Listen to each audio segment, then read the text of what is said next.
as I've said in the past, I am very, very excited about the theme of this year's feast. That it's called the King of all the earth. That means his rule, nothing is excluded from that rule. It covers the entire planet, and even more, it covers the entire universe. Now there's one particular aspect of this king, and this is that he is not just a king, not just a ruler over this world, but he also introduces himself in the Bible as a priest. That means a king, a person that is also dealing with our relationship to God, and also is dealing with the very sins of human being.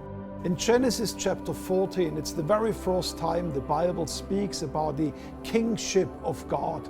When Abraham was returning from a mighty battle that he was fighting against enemy armies, the Word of God tells us that he was returning right here to this city, not far away from where I'm speaking right now.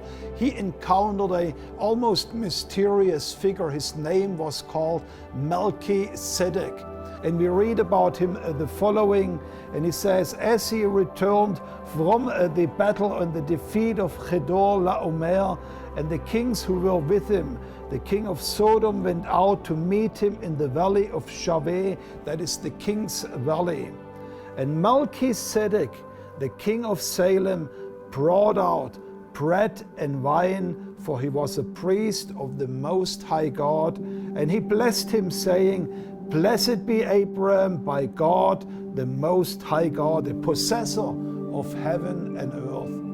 That means when this Melchizedek, this king of Salem, a short form of the city of Jerusalem, indicating the rule of God over the city of Jerusalem from Zion, when this king priest came out, he came out with exactly those two elements that we know so well. He brought him a cup of wine, and he brought bread out of him, symbolizing the very sacrifice that was brought on the Passover feast, but also that we as Christians commemorate that Jesus sacrificed his life for you and me as he was dying on the cross.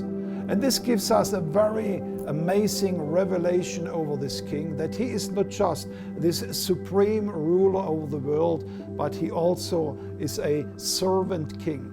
A king that came to serve mankind, a priestly king that bothers and cares about your personal relationship to the possessor of the heavens and earth, the God of the universe.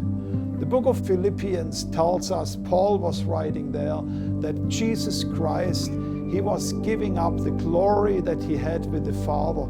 He gave up, so to speak, his heavenly throne. He came down on earth. He completely gave up his glorious being and became a man just like you and me.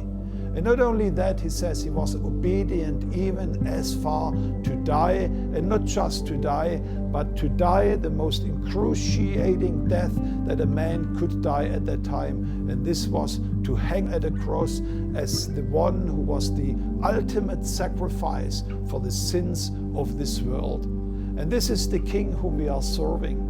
And this is the King who we are going to celebrate at this year's Feast of Tabernacles.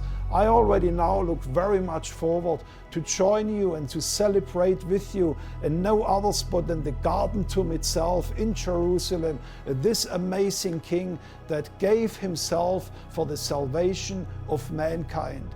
And the Bible tells me that in this blood of Yeshua, in this blood that was shed here for 2,000 years ago, there is the same power today than it was back then. And this broken body that he broke for your life, there is the same healing power like the disciples experienced 2,000 years ago. So I want you to come to Jerusalem, celebrate the servant king, the king of the whole world, and experience the redemptive power of his blood and of the bread of his body that was broken for us, nowhere else than in the Garden Tomb himself in Jerusalem. I look so much forward seeing you celebrating the King of the whole earth with us here in Jerusalem, and I know you will be blessed as this King priest will minister personally to you. God bless you.